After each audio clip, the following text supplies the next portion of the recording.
120 miles. That's the distance between the Highland Army and the City of London. It's the distance that separates the current monarch, King George II, the restoration of the Stuart monarchy on the English throne. In December 1745, the Jacobites have outmaneuvered two British armies, and the road to the capital is open. The French are prepared to cross the Channel. The Stuart cause has literally never been closer to victory. And then they decided to turn around. Welcome to Prime and Load. My name is Lee Gugino, and today is part 3 of our Jacobite Rising series. And we're covering the Highland invasion of England and the high watermark of the rebellion. I'm joined as always by Drs. Alex Burns and Andrew Bamford, and today we're welcoming back Dr. Arran Johnston, our expert on everything Jacobite. We're going to break down how the army got this far south, the arrival of French support, and the complex political challenges Charles Edward faced at Derby that ultimately forced him to turn back. Thank you for joining us for the Jacobite Rising, Part 3, The High Watermark. Arran, it is great to have you back for Part 3 of our Jacobite Rising series. We're really excited to keep going. We're at kind of a critical point in our story, aren't we? But before we jump into it, could you give us a brief recap of what we've talked about so far? Yeah, so we had the sort of sudden arrival in the Highlands of Scotland of Prince Charles Edward Stuart, the bonnie prince of romantic Scottish legend, arriving with his aim of restoring his family, the Royal Stuarts, to the throne. Starting with very little promise, really, just a handful of supporters, gathering an army of just 1,000, 1,200 men, perhaps at the start of, by the middle of August 1745. And then this rapid descent through the Highlands to Edinburgh by the middle of September. And then a dramatic moment where he secured a battlefield victory at Preston Pans on the 21st of September that really raised the stakes considerably and made what looked like initially a relatively small scale, containable uprising suddenly looked like it had the potential to be a serious challenge to the throne of George II. So we're at this moment where the Jacobites are in possession of Edinburgh and large parts of Scotland, and everybody is poised to see what they are going to do next. And can you give us a little insight on next steps, right? They're on the Jacobites are on a roll. What are some possible options moving forward? Well, essentially, it boils into two options for the Jacobite army. They've achieved a lot with a very small amount.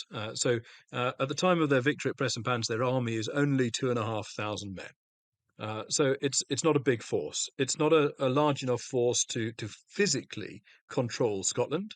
And so what the Jacobites have to do, now that they've got a little bit of breathing space because there's no other British field army in Scotland that can challenge them, is that they can start sending their agents, their recruiters, out around the country, following on the heels of the news of the victory, in the hope that starts to stimulate fresh recruitment.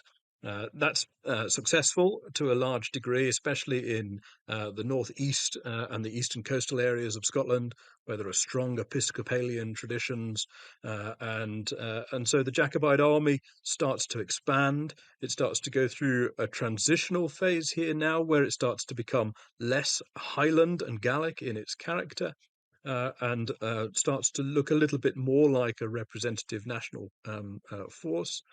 But ultimately, the Jacobites have got to do something with it. If they keep that growing army together, they've got very limited cash resources, for example. They're coming towards the winter time. And so there are a number of things they've got to do, as well as raising men. They've got to raise money. We know that they're very busy in the area where I am here in the southeast of Scotland, collecting things like the salt revenues that would normally be paid to the government are suddenly being collected by Jacobite agents. So they're raising cash. They're in direct talks with France now too by the middle of October. But in terms of strategic options, that really comes down to two simple, relatively simple possibilities. and they really reflect an important division within the Jacobite Council itself. They hold these meetings, especially at the end of October 1745 in Edinburgh. The Jacobite Council is sort of formalised during October and starts meeting regularly at the palace at Holyrood.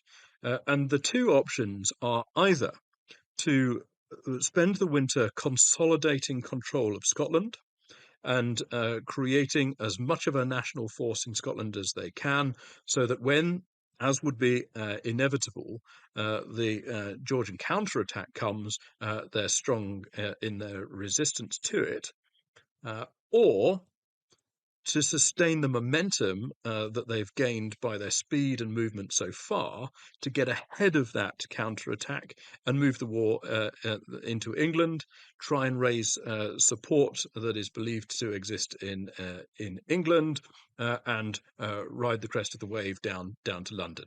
A quick, rapid regime change that requires fewer resources, potentially fewer men, less time, and less of a protracted conflict.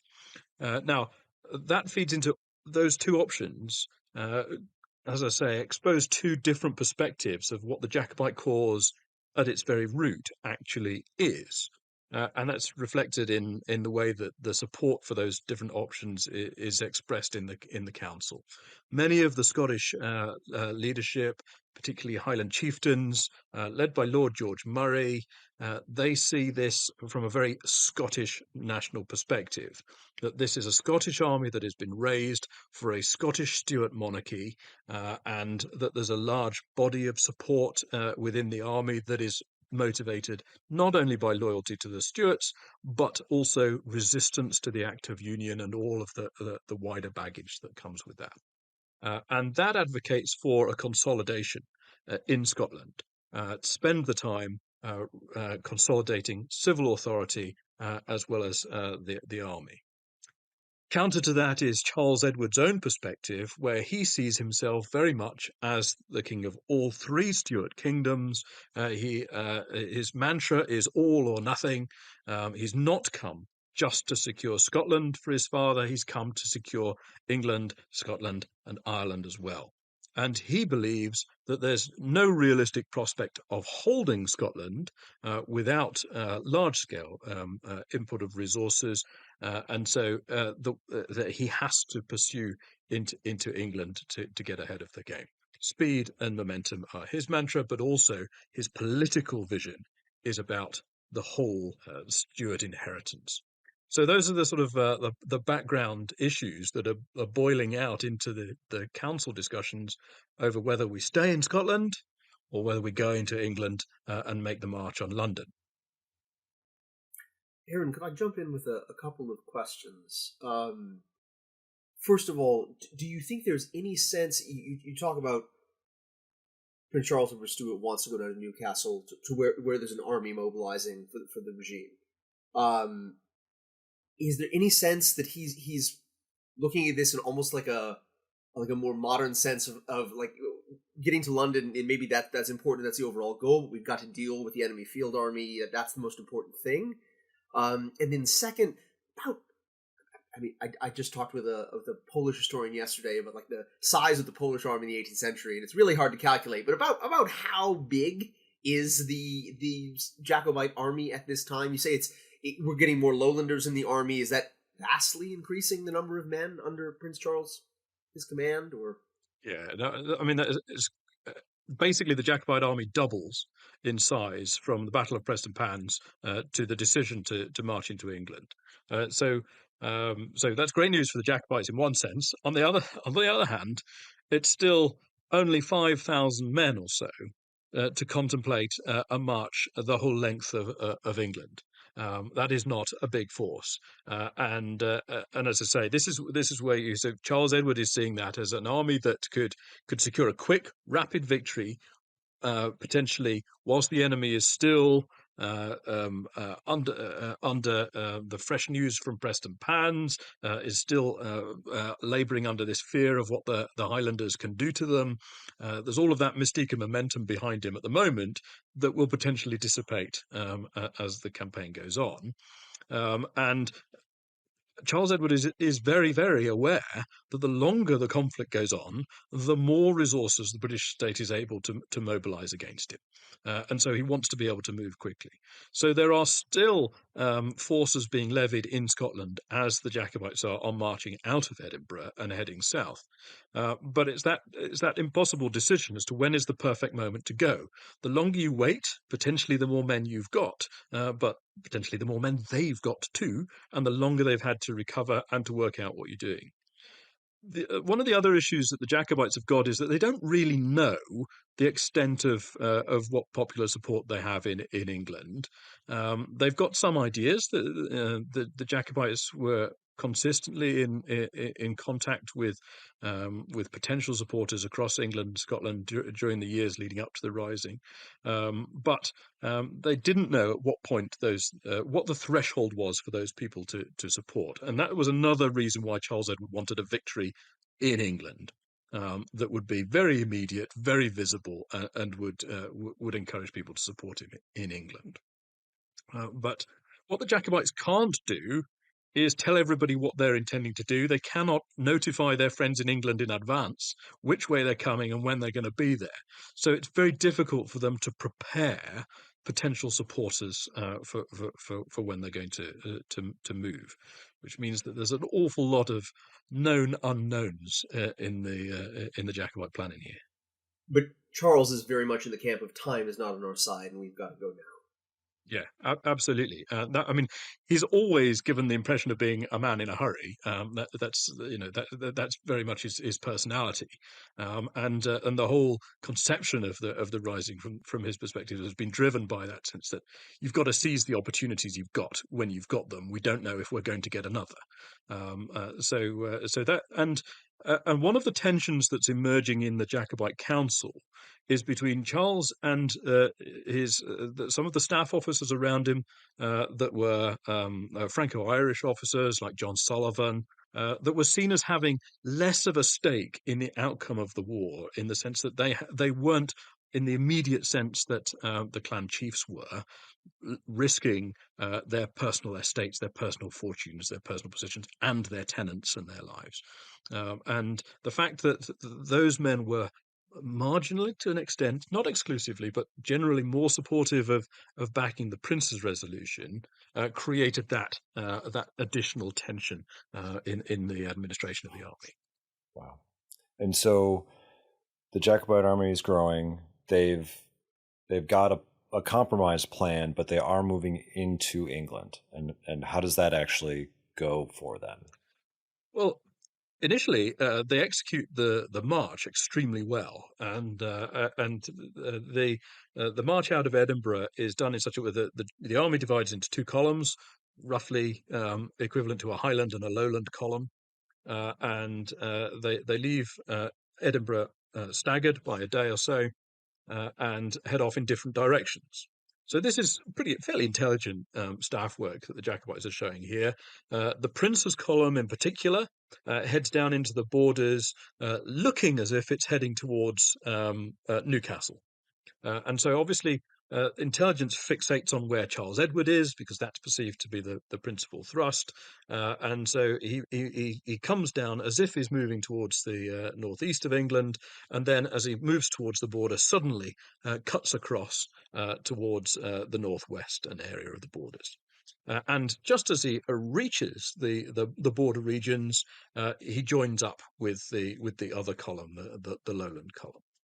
So by doing that, they successfully ensure that the Marshal Wade's forces in Newcastle don't actually make a preemptive move. They sit there, expecting the thrust to come in that direction. So that's initially the first phase of the operation, very effective.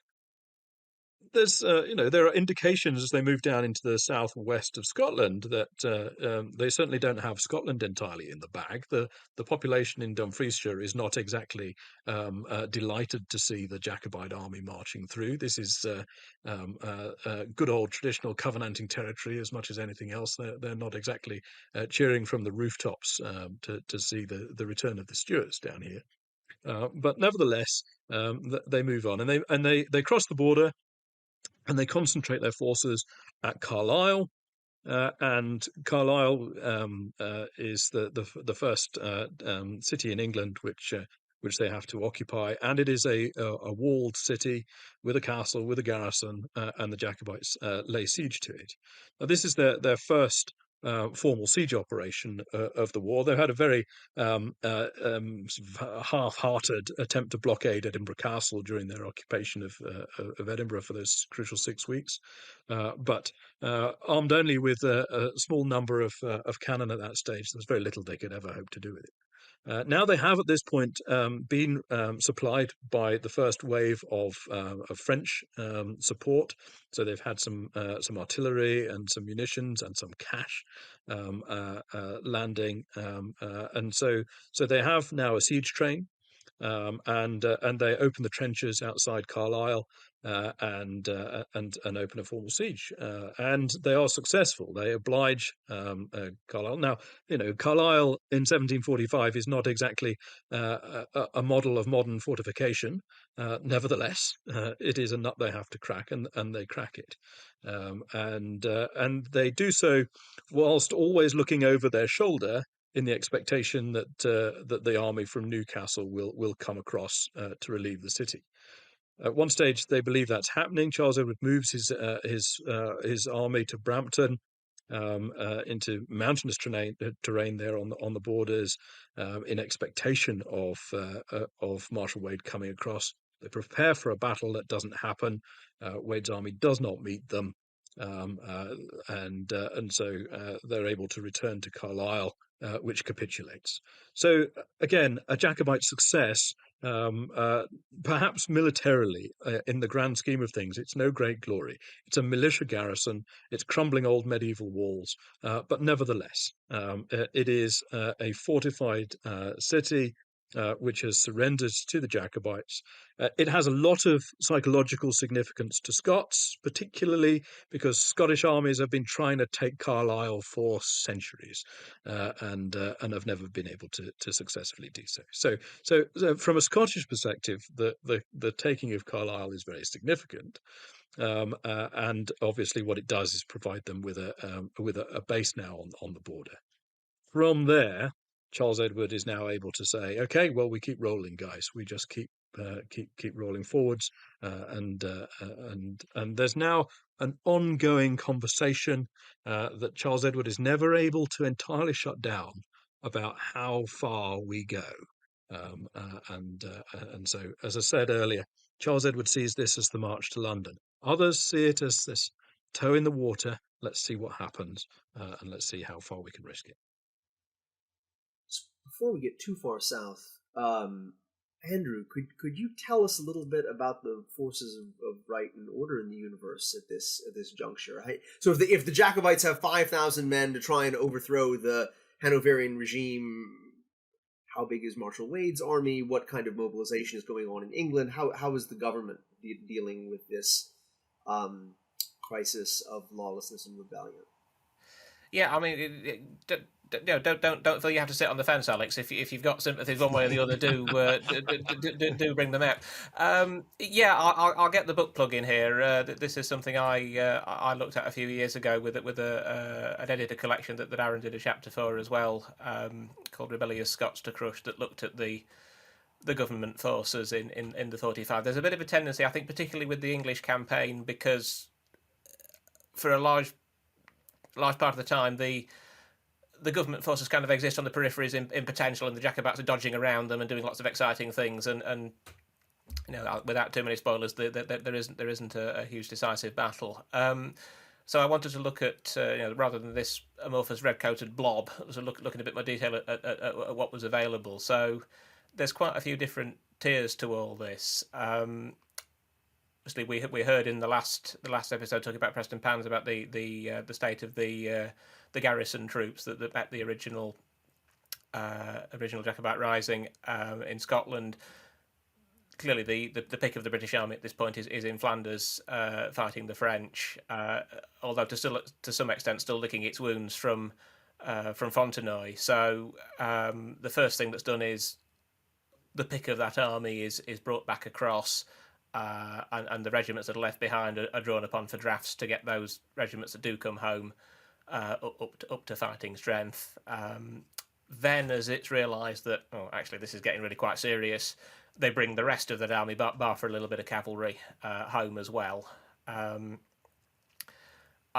they form the nucleus of eventually three main field armies. So we've got Wade up around Newcastle, who effectively spends a lot of the time marching up and down the Great North Road in response to various threats, without really getting anywhere near an angry Jacobite. We've got a second army that's formed under Cumberland and Ligonier in the West Midlands, which I think we're going to come to in terms of what it does a little bit later on. And that's got, for example, the Guards Brigade that fought at Fontenoy is a key part of that, and some of the regiments that have come home. Wade has also got quite a lot of Dutch troops with him. I don't know if people people listened to our Fontenoy episode may remember that battle was fought to cover the French siege of Tournai, and that since it was a French victory, Tournai ultimately fell. That Dutch garrison of Tournai was paroled, and so you can't fight the French for a year until you're exchanged. But nowhere in the small print did it say they couldn't fight Jacobites. So they get shipped over, so they can do something useful while they're out of the war in Flanders, and they join Wade as well. And then there's the army that Hogarth famously lampoons that's formed up around Finchley to defend London. And I have to say, Hogarth's got his reasons, and he's doing different things with that painting, and you can read various arguments about it being an allegory for this and that, which we probably haven't got time to go into. But it isn't really a fair representation of that army. That is again quite a respectable force, which includes again the rest of the foot guards, elements of the household cavalry, and again some of the regiments that have come back from Flanders. So they're the three key field armies. Each of them in itself on a par with, if not stronger than, the 5,000 or so Jacobites, and certainly any combination of those two armies is really going to give the Jacobites a problem to face. So, Aaron, we've had this massive mobilization of forces on the side of the evil tyrannical government, but can you tell us, is there any chance of like additional regiments of troop de terre coming over from France or something like this? I mean, do we have the possibility that maybe there will be a similar mobilization on the good guys' side? Yeah, because for your little Jacobite force, this is all sounding pretty terrifying. They're under no illusions that they're facing a massive machine that can mobilize vastly superior resources. Now, and that's as I said earlier, that's one of the arguments Charles had for sort of seemingly counterintuitively for invading, because you've got to move quickly and you've got to take the advantage while you've got it. And so they are not going into England in the same position that Charles Edward went into Scotland, where you can relatively easily mobilise a force that's capable of clearing the field army out of your way. So the only two solutions the Jacobites have got to this, in terms of trying to raise additional forces, are to raise more forces within Scotland, and that process does continue even after the main Jacobite army has moved on. There are administrators put into posts in Perthshire, for example, who are specifically there to raise forces and to maintain a Jacobite presence in Scotland, whilst the rest of the army is on the move. And of course, the other, as you say rightly, the other way and the better way, and the way that the most of the Jacobite officers really wanted to see it play out, was to bring France into the conflict directly. Now, that process had started to accelerate a little bit in the wake of Prestonpans. So by the middle of October, an official envoy has arrived in Edinburgh from King Louis. Now, Charles Edward likes to see him as an ambassador. He doesn't come with ambassadorial powers, though. He is pretty much there as some eyes and ears for the French court, so that they can judge how serious, how much support the French really should put into this operation. But as I've already mentioned, they started to feed in some military supplies to the Jacobites, which are very important, some cash, which is very important. And then, whilst the Jacobite army is moving into England, the first French troops actually land in Scotland. So Charles Edward has been saying that the more we achieve ourselves, the more likely it is that the French will come. So that's one of the ways he's able to motivate people. Some, like Lord George Murray, seemed to think that as long as they kept holding Scotland, then eventually the French would be obliged to come and help them. Scottish armies have hoped for that before. Whereas Charles Edward was more of the view that, look, we've got to do as much as we can ourselves. We cannot just simply waiting. He has, of course, already has some fairly unsatisfactory experience of the French court's preparedness to back him fully. So he has been able to say, look, they will come, but they'll come once they know that we're capable, competent, and serious about doing this. They will come to help us make it a certain thing, but they need us to do most of the heavy lifting first. So whilst the Prince's army is moving south into deeper into England, those additional forces that are being raised in Scotland in their absence, including regiments that would have joined the march into England probably if they'd have physically been able to get down there fast enough. They start to consolidate as a second Jacobite force.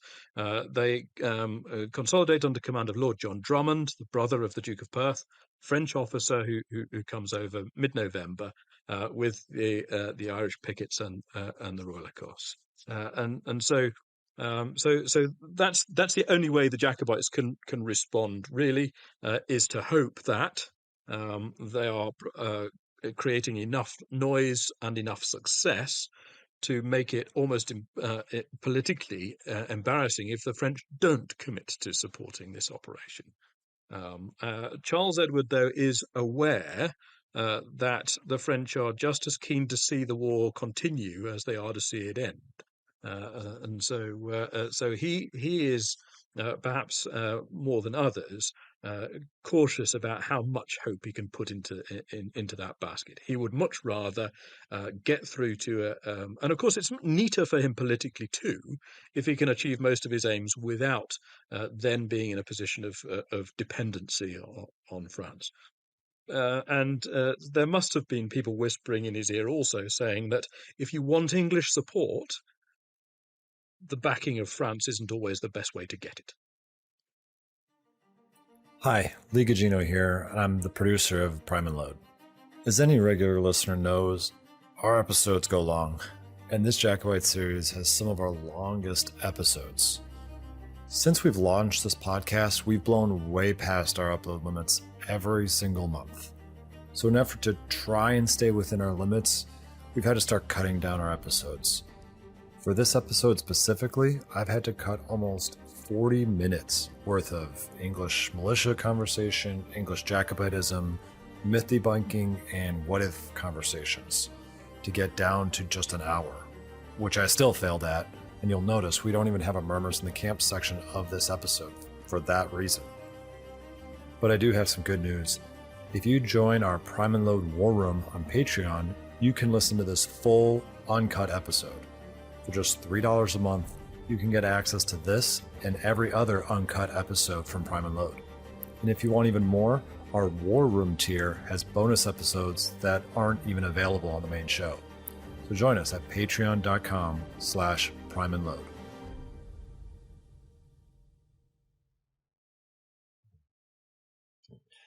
And you did talk about the Jacobite army is able to get more troops while they're in Scotland, but now they're moving into England, and support for that army, I'm assuming, is a little bit less. What do the English think about the Jacobite army coming in, and what kind of support are they getting, or lack of support? Well, the Jacobites are not encountering large bodies of men in English towns that are ready to join the army. The response is almost deafening by its silence.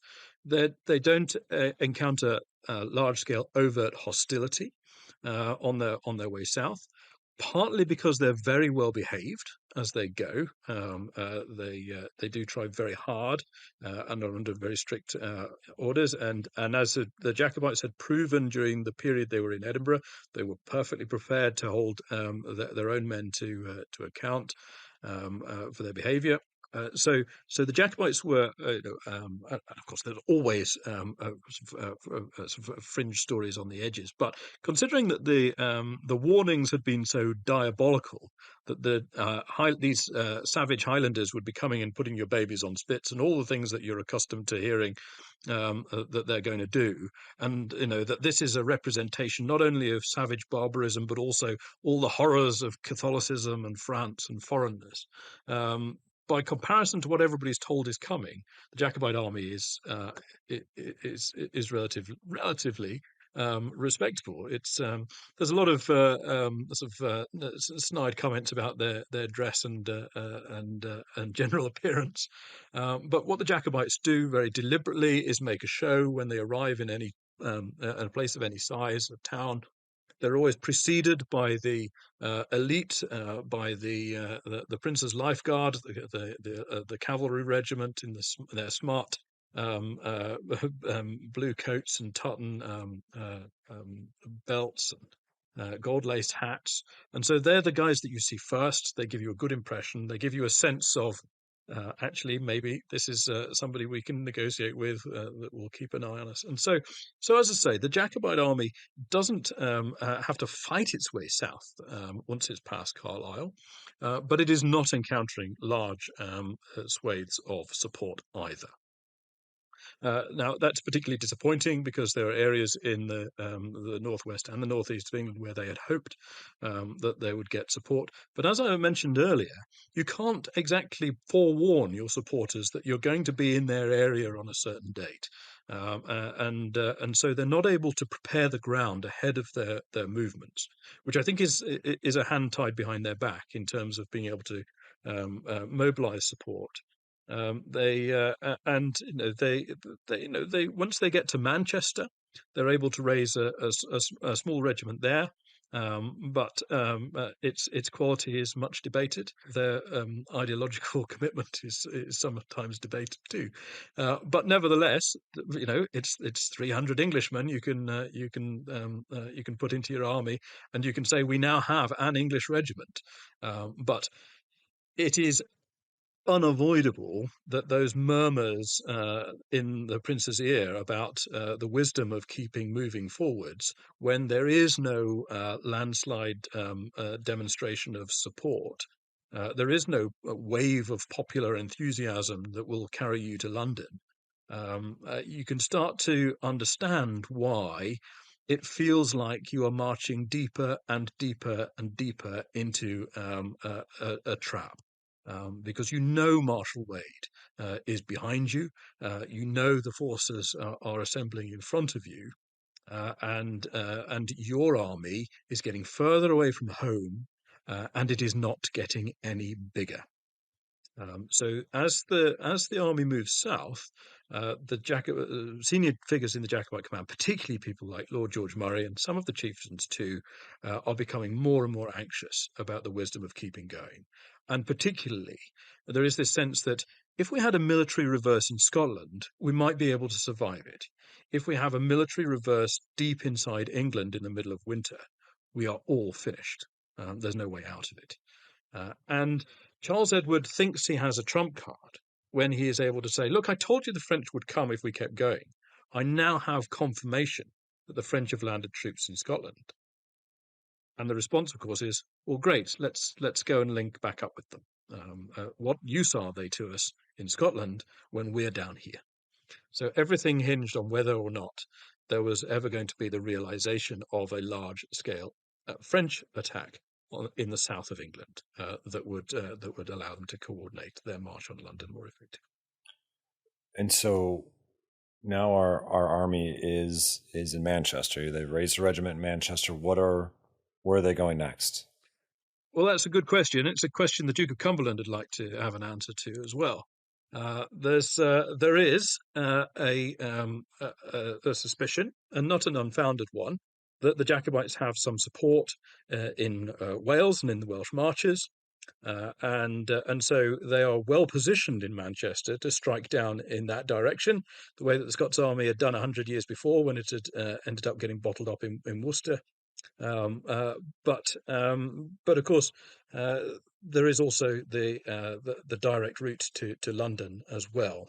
So the Jacobites, again, as they had done before, make feints with their marches. They do their best to try and deceive. They've got very limited number of cavalry with them. They do have a cavalry arm, which they didn't have at Prestonpans, beyond the very small number of mounted men they had there. So they do have some cavalry with them. It makes it a little bit easier to sort of deceive the enemy as to your intention. And then they make a thrust down towards the marches, but the main decision is to strike towards into the Midlands on the direct road down to Derby, and from then on to London itself. So the prince is at this point feeling, although he's disappointed that the English support isn't materializing, he's having to put a brave face on this, and he's having to make the argument he'd made at the council in Edinburgh every day, justifying why the army is doing what it's doing. And it is eroding his self-confidence, and it is frankly, it's starting to erode his authority amongst in the council as well. So we've got our Jacobite army on the way to Derby, and can you kind of explain to us the situation when they get there and kind of what happens to the army? Are they ready to move again? Do they kind of bog down in kind of differing ideas? What's going on? So the Jacobites reach Derby, the dead centre of England, as anybody who spent time in Derby is constantly told, and they are now 125 miles from London. This is getting pretty close. It's if this is a reconnaissance in force, it's gone pretty deep. They believe that they have done enough to dodge past the Duke of Cumberland's forces. They're not actually that far away. They're only 25-30 miles away, but they are not in the direct line of march to London. So the Jacobites have put themselves in a position. Marshal Wade is 85 miles back to the north, and it is now the beginning of December. The weather is worsening, the roads are worsening. Marshal Wade is pretty much out of this picture at this point, in terms of any influence on a march to London, but is a very significant factor in the Jacobites' anxiety over their connection back to Scotland. And so that's, we sometimes sort of put him out of the way because we think he's so far out of the picture, but actually he's looming very large in Jacobite thinking still. So the Jacobites moving to Derby, as I've already alluded to, there is these deepening anxiety amongst senior Jacobite officers. Doesn't seem to be reflected in the mood of the men themselves. Most of the Jacobite accounts tell us that the men themselves are all in pretty good spirits. They think that everything is going exactly as the Prince had said. Nobody has tried to stop them. They are marching the length of England, and nobody has got in their way and tried to stop them yet. And so the Prince is of the view that if he can keep doing what he's been doing for the last couple of weeks, keep winning that argument, however narrow the margin, that they need to keep pushing forwards, then they're on a course to a win. There is an anxiety, or always was an anxiety, that as soon as they moved out of Scotland, their homes and their rear would be exposed. Some of that is alleviated by the sense that Drummond and others are raising forces up in the north, and they're just starting to get indications of that coming through. So Charles Edward still thinks they can plough on ahead. They have been moving very fast. They haven't had a lot of time to steady themselves. So they do take a day in Derby. They take a pause and reflect on their position. And that, if you are Prince Charles Edward Stuart, is the moment that you suddenly, basically, smash into an immovable object, because for the first time in the campaign, the council turns around and says no. And the dynamic has shifted considerably in the month since the Council of War in Edinburgh, when Charles Edward was able to persuade the council, a majority of whom were opposed to a march into England, but he was able to persuade them to do it anyway. By Derby, that has changed. And that is because none of the concerns, basically, that those men had have been alleviated. There hasn't been a large-scale demonstration of support in England. The army has not grown and swelled in England, but there are still troops in Scotland, so there is something worth going back for. And the opportunity to continue the war is not diminished by a retreat out of England from the perspective of those who always saw it as that reconnaissance in force. And so those arguments are extremely powerful, and none of them are new arguments. They are all arguments that have been discussed ever since Preston Pans. What hasn't changed, the one element that hasn't changed, is Charles Edward's perspective on how to win. And so he is still in Derby saying, but I've been right so far. We know that the odds are stacked against us. We don't necessarily need to fight all three of these armies. We have to just get to London. And if we get to London, then what happens? Well, what's your comparison? What's your point of comparison here? The only time something similar to this has happened is back in 1688, and the king packs up and goes. And despite having forces in the field, still the war ends. And so that's the only point of comparison they've got. Charles Edward knows that story intimately. It's his family history. And so he's hoping that, if you can get to London, the French will come. Surely they will come at that point. But if they turn back, then all of the mystery and momentum starts to fade away. You can no longer present yourself as the rising tide, and it's much harder then to persuade people to come out and back you. So, as I say, the point that has not changed in all of this is Charles Edward's perception. So what happens on the 5th of December is that he has a council of war in Derby where he thinks he's going into the room to plan the next stage of the march. And they've only got 4 or 5 days worth of marching to bother planning. And then they're at the capital. But instead, he's faced with already a pretty unanimous bloc that says, we can't do it. We cannot risk going further forward. And what has been happening during that protracted, continuous debate that's been happening all the way down from Carlisle is that Lord George Murray has been consolidating his base of support amongst the council, and he's been working very assiduously to make sure that there comes a point where, if he's prepared to say it starkly, they'll back him. And so they reach that point where they're prepared to tell it straight to Charles Edward that you more or less you can go if you want to, but we're not, and the men will follow us, and that is the strength and the weakness of the clan structure, is that they will follow the chief, regardless of what the commander-in-chief might say. So this is the great crisis moment from Charles Edward's perspective, because it's a huge personal shock to him, because this is the first time in his life, I think, but certainly in the context of his military experience, when he has not been able to carry the room through his persuasion and his argument and his charisma. And what he hasn't got to back it all up, of course, is any great depth of experience.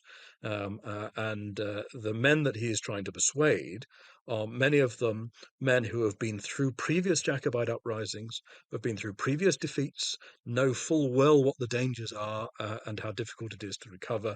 And they've got all of that baggage in the backs of their minds.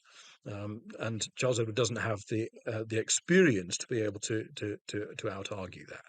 All he has, essentially, is the inherent authority of his position as Jacobite Prince of Wales and his commission of regency, which are only honoured in the way that a banknote is, because the people you're with believe that it's worth something.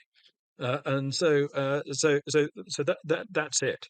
And this is the moment where he sees the shallowness of his own position, and he finds it very difficult to separate out the military realities of what's being presented to him from the personal attack that he sees it as.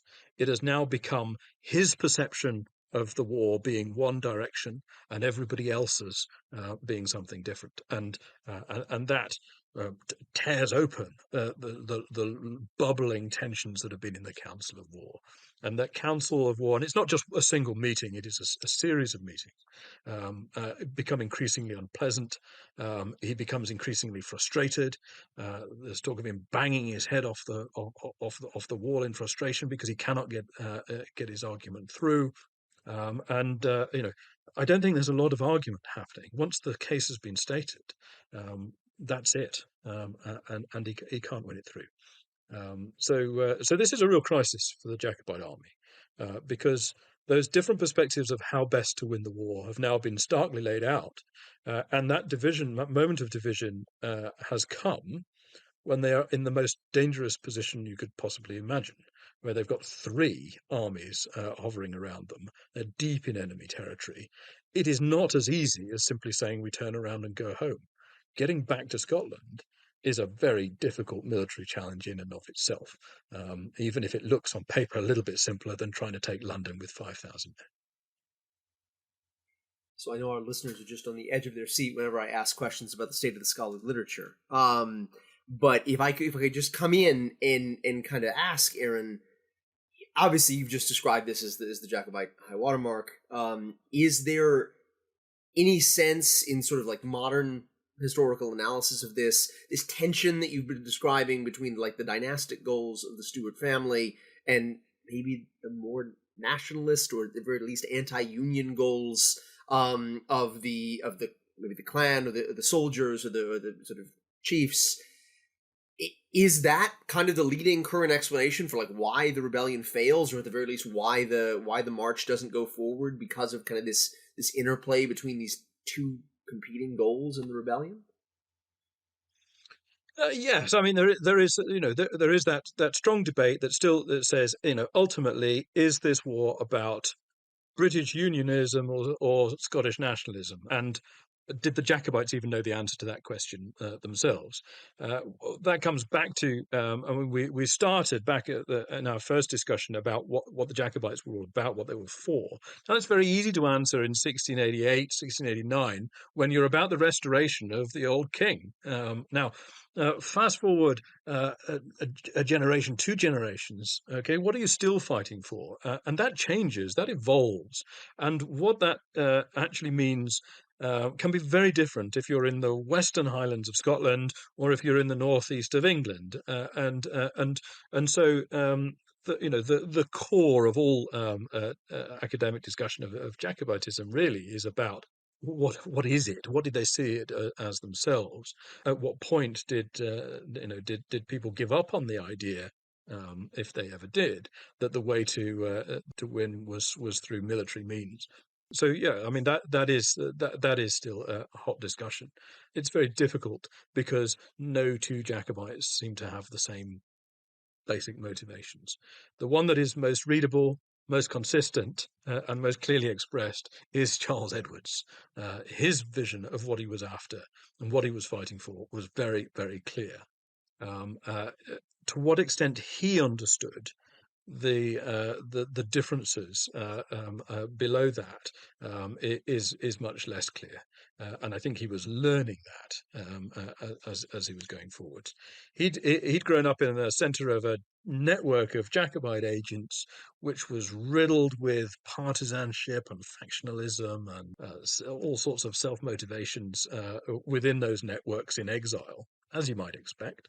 But essentially, he had a picture that the main motivation for Jacobitism was support for his family. And so when you see it through that very simple lens, you can understand why he can't understand why they aren't agreeing with it. And just a brief follow-up. We talked about the Manchester Regiment. Is the army getting any stronger? I mean, it's not as though a lot of reinforcements coming down from Scotland. Is it getting weaker? Are they struggling with desertion at all at this point? What is it still about 5,000 men there at Derby? Yeah, so apart from the augmentation by the men at Manchester, the strength hasn't really moved at all, and they have had to leave a small garrison at Carlisle. So it sort of evens itself out. What they haven't been doing is getting the Scottish army, the army in Scotland, coming down to strengthen them. Now, as the retreat gets underway, that's something they start asking for. They start sending news up to Scotland and saying, "Okay, we need you to move to the border now, and we need to link up." But no, the Jacobite numbers are relatively constant. So their position hasn't been strengthening in any meaningful way, but it hasn't been diminishing either, because desertion levels. Desertion is another big discussion in trying to understand the Jacobite army, because there are perceptions that the Jacobite army was constantly suffering from desertion. But often, as it turns out, and Charles Edward discovers this as well, is that you can get a different roll call on each day. But what you're essentially measuring is people that are going away and doing other things and then coming back. This is not a regular army for all the efforts that they put into trying to build it into one. And so there's a lot of that. But that is more of a problem in Scotland. In England, there's nowhere to desert to. And the risks of straying from the army are high. So desertion, whilst the army is in England, is not so strong. Now, there are individuals that I know that desert the Jacobite army before it crosses the border, because people who sort of actually, the idea of marching to London in November doesn't seem such a great idea. I was quite happy to join up when they were lingering around Edinburgh and so on. But so there's a little bit of leakage before they cross the border. But once they're in England, you can't afford to do it. Simply the Jacobite position is relatively constant. And so you talked about the retreat. How does that actually conducted? Because, like you mentioned before, it's not simply walking back to Scotland. There's a few things in your way. Yes, there's some potentially very big things in your way. Marshal Wade being the biggest. There's a number of things that are actually in the Jacobites' favour in that sense. One of which is the fact that the weather is so bad and the roads are so poor, and that there is down the spine of England a mountain range that means that Marshal Wade is on the opposite side of those hills to the route that the Jacobite army has taken down. Now, what's perhaps most surprising about the retreat is that they basically just reverse. They go exactly the same way back as the way they had come. As they know it, it's simple. They've just done it, but also it means it should have been relatively predictable. But that's what they decide to do. They leave on Black Friday, the 6th of December. And it's obviously not communicated to the men in any way. This is a wonderful account of the men assuming they were setting off on the march to London, but when they reach Ashbourne and they recognise that they've been through this place before, there's this great groan that goes through the army as they start to realise that they're following back in their own footsteps. The retreat is conducted quite differently, actually. It certainly looks very different to the advance south. The prince's behaviour is very different. So I've already mentioned that it was his habit to be on foot, to be at the head of his army, to be mingling amongst the men, patting them on the back, being everything that the soldiers general should be. That is not the case in the first stages of the retreat. All of a sudden, the descriptions change from the fact that the prince is always the first one up in the morning and first one to have his boots on, to all of a sudden they can't get him out of his room. He's the last one out. They're having to delay the rear guard of the army moving because the prince is still in his quarters. They can't get him moving. So the speed of the advance that had been much to their advantage is now jeopardized. Now there's a number of things potentially happening here. One of them is that Charles Edward is deliberately not making a show of being chased out of England. That's an interpretation that some of the Jacobite sources put on it, and I think it's John Sullivan particularly who takes that angle, and it's quite possible. Charles Edward is very self-aware of image and perception, things like that. The other thing that I think though is happening is that Charles Edward is very much on the down at this point. There's been lots of discussion. There is ongoing discussion about Charles Edward and potentially his mental health. And he is extremely driven and dynamic and energetic when things are going well. He's exactly the opposite when things are going badly. That may be indicative of potentially manic depression. We know, obviously, he has a lot of issues in his later life too that indicate there may have been. But it's almost impossible to diagnose these things from the distance of 280 years. But nevertheless, the reality is his behaviour is very different and is quite obstructive and difficult for his staff to manage, especially during the first week or so of the retreat. And he's not on foot with the men. He's saddling up and he's riding, very visibly disconsolate and fed up on the march back. That doesn't change the fact that the army has to move quickly, and it has to move quickly to avoid Wade potentially cutting it off, and to avoid Cumberland chasing it and catching it up from behind as well. Now, there's this wonderful moment in the retreat. That's a strange expression, but there is a moment in the Lake District when Charles Edward's behaviour suddenly clicks back. They're in this very difficult pass up near Shap. It's appalling weather. It's sleeting. The road is abominable. The wagons are getting stuck. The army is miserable. It's extremely long marches. They are really struggling. And at this point, Charles Edward seems to snap out of his torpor, and he gets down off his horse, and he's in the ford, standing in the middle of the swollen water, urging the men across. And it's noticeable, and it's recorded, and it's described by Jacobites in their memoirs. And I think the reason that it's noticeable is because it's the first time it happens on the retreat. It's the sort of thing he was doing all gung-ho on the way down. But this is the first moment it happens in the retreat, and he finally realizes, actually, this is what they need me for. They know I am the thing that keeps this army together. And all right, nobody in council is listening to me, but my boys still need me, if you can boil it down into something as crude and simple as that. But that's a sort of moment of recovery, personally, for Charles Edward, I think, where he starts to see that he has a role in the army again, which I think he had been feeling since Derby had been completely usurped, that his authority had been taken out of his hands. So there is, that's the first flicker of a recovery. But as I say, the retreat doesn't look like the advance did. Communities that have been passive on the way south or obstructive on the way back. The Jacobites themselves are less well behaved. There are more instances of stragglers thieving and stealing and things along the way back than there had been on the way down. There is that risk, therefore, of discipline breaking down, as you would expect in these circumstances. But going back to that point about not being chased out of England, Charles Edward was determined they were not going to abandon their equipment. They were not going to abandon their guns. Everything was to be carried back to the border. So he was conscious that he didn't want to look like it had been a military reverse. He wanted to look like he'd been able to penetrate deep into England and get back again. So that's the best gloss that he could think of being able to pull over it.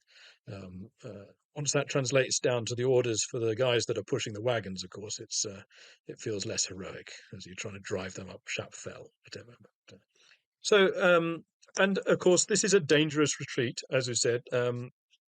Wade's obstruction of the retreat isn't particularly effective, but troops do move, and Cumberland is snapping at their heels as they go as well. So, moving beyond the world of rumor, is George II packing his bags? Is there a sense that he's interested in continuing to fight? I mean, we haven't talked at all, I think, about the movement of troops from the army in Flanders back into England. Is there any kind of sense that where's he even going to go? Like back to Hanover? I mean, what would be the signs of there was a collapse of political will, and do you sort of as an historian see those signs occurring? Say is they're 125 miles away from London? Well, personally, I think George II was more likely to ride out to Finchley Common than he was to sail back to Hanover. So I think the idea that the king is packing his bags is Jacobite wishful thinking. There are other issues. There are potential the Jacobites believed that they had supporters in London. They believed that they had supporters close to government, and they did. I mean, I mentioned Lord Grange earlier. I mean, he had been a private secretary to the Prince of Wales and to the Hanoverian Prince of Wales. Until just a few months before, and was and was sitting in London with his door locked, waiting for information before he made any movement that could be misinterpreted.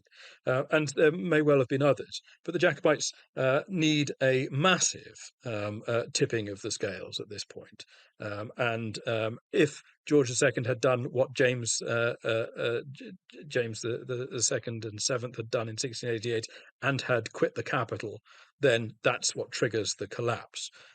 James did it because he had a collapse in his own personal confidence and was seeing treachery and betrayal all over the place. But I don't see any real evidence, meaningful evidence, that George II was in that place yet. Yeah, I mean, he's a man who, I mean, he's a combat veteran of battles of the War of Spanish Succession, if I recall correctly. This is they say nothing of Dettingen, where he doesn't play a hugely active role necessarily, but I guess frequently I'm confused about this interpretation for people, and I love them, who are so excited to see this go the other way. I think I'm sometimes more like in the vein of American historians, and I see the book on Stonewall Jackson in the valley behind you there, Andrew. If Stonewall Jackson had been there at Gettysburg, he would have been a little smelly. I guess if we know what we know about George II, this expectation of a huge morale collapse and this end run to London, kind of trying to win a really, really fast victory, does it make a lot of sense? I mean,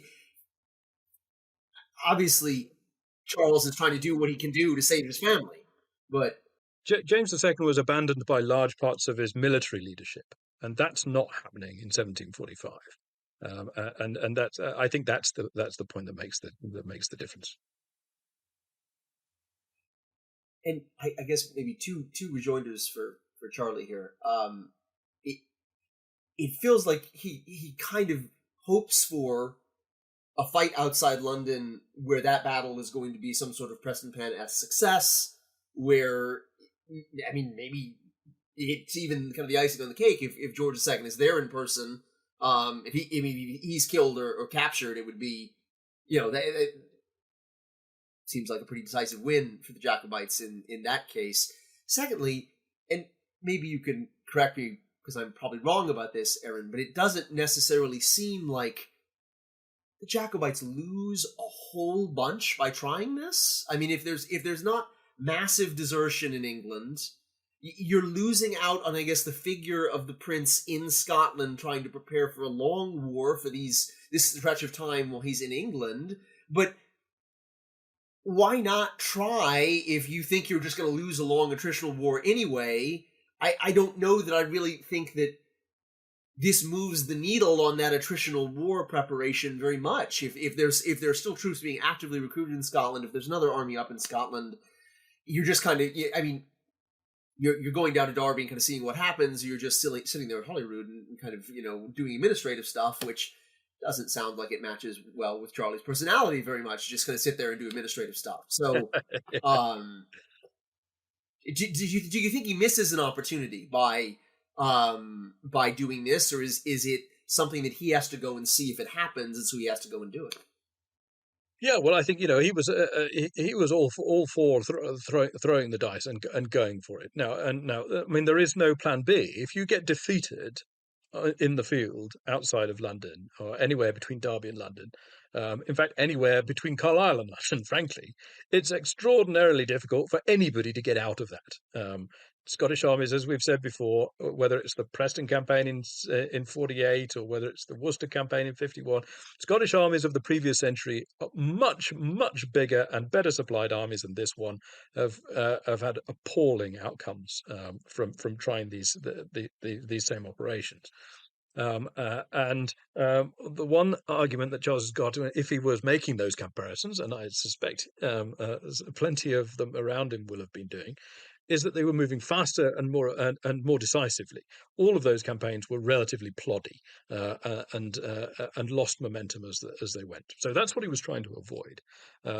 So yeah, I mean, leading back to your point though, I think actually what is quite remarkable is that having given Cumberland a bit of a bloody nose, and having got back to Carlisle successfully without being cut off, without being run down along the way, without having lost considerable amounts of troops, and without having had to give up considerable amounts of military equipment. Yes, they abandon some wagons along the way, but they get all of their guns back to Carlisle. They decide to leave some of the lighter pieces, Johnny Cope's guns. They decide finally those 1.5 pounders aren't going to win this war, so let's stop dragging them around with us. But nevertheless, they're able to cross the border again at the end of December with the army intact, having lost a bit of face, perhaps. If you're somebody like the Prince, you'll feel that keenly. But militarily, Jacobite fortunes actually aren't that diminished. You've essentially gone back to the argument of fighting a defensive war in Scotland, and again, because, as I've alluded to, that threat of the French invasion reduced the speed and effectiveness of the pursuit back to the border, and then there's time to be spent reducing Carlisle and retaking it from the poor Manchester Regiment primarily, who were left to garrison it. Then the Jacobite army by early January in Scotland, having linked up with John Drummond and his freshly raised forces and his French infantry, is suddenly bigger and potentially stronger and more potent than it had been before it crossed the border. So quite remarkably, although we see the decision at Derby as the turning point and the retreat as being a low point up to this point in the army's experiences and fortunes, it is not militarily diminished by the English campaign. Politically, potentially, but militarily, still a powerful force. That's it for this episode of Prime and Load. We hope you enjoyed it as much as we did. Don't forget to sign up for our free newsletter with a link in the description. It's the best way to stay up to date on the show, see what's coming up next, and ask us questions. You can also follow us on Facebook, Instagram, and Twitter, formerly known as X. This episode was hosted by Drs. Alexander Burns and Andrew Bamford. It was produced by Lee Gugino, music by Brianna Tam, Artie Sun, and Adrian Berenegger. Prime and Load is a Historic Studios podcast.